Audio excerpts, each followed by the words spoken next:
The Queen City is spending some of its federal pandemic recovery money on emergency housing.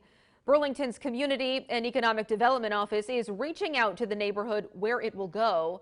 But as Local 44's Mike Hoey shows us tonight, it may still have more outreach work to do. Mike is live now in the studio. Well, Lauren, CEDO has said previously it looked at 10 different sites in the city before settling on a city-owned parking lot in the Old North End. But the prospect of these being in place there by July 1st has come as a surprise to quite a few neighbors.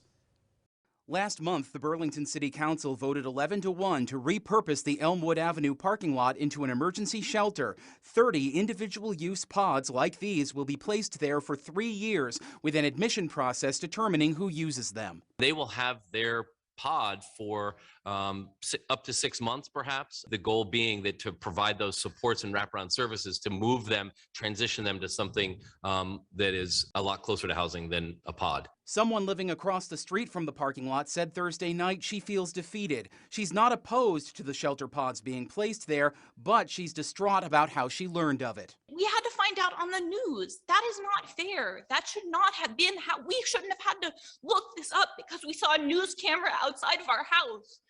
Do you not understand how insulting that is? One person living around the corner from the lot who didn't give his name agreed that communication about the shelter pods has been lacking. What is the city going to do to ensure that the quality of life of the neighborhood where this is being placed is not negatively impacted? Because none of that has been communicated. More information is going to help fill in the gaps, and gaps create fear. A staff attorney for Vermont Legal Aid says she's lived in the Old North End since 1983. She adds previous fears about additions of neighborhood housing support services never materialized. I've lived through the neighborhood opposition to St. John's Hall and to Monroe Place and to the family shelter and to cots on the corner of North Street and North Ave. And we're all okay. But Brian Pine of CEDO acknowledged there is fear and concern because of knowledge gaps. The permitting process hasn't even started yet because we're still doing the community engagement process, but we have chosen this site as the site. The site is not going to be somewhere else unless we are turned down by the Development Review Board.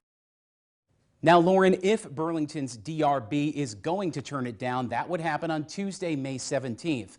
Brian Pine is also going to go before the Wards 2 and 3 Neighborhood Planning Assembly again at its next meeting Thursday, May 12th. Live in the studio tonight, Mike Hoey, Local 44 News. Mike, tomorrow, Judge Nancy Waples will officially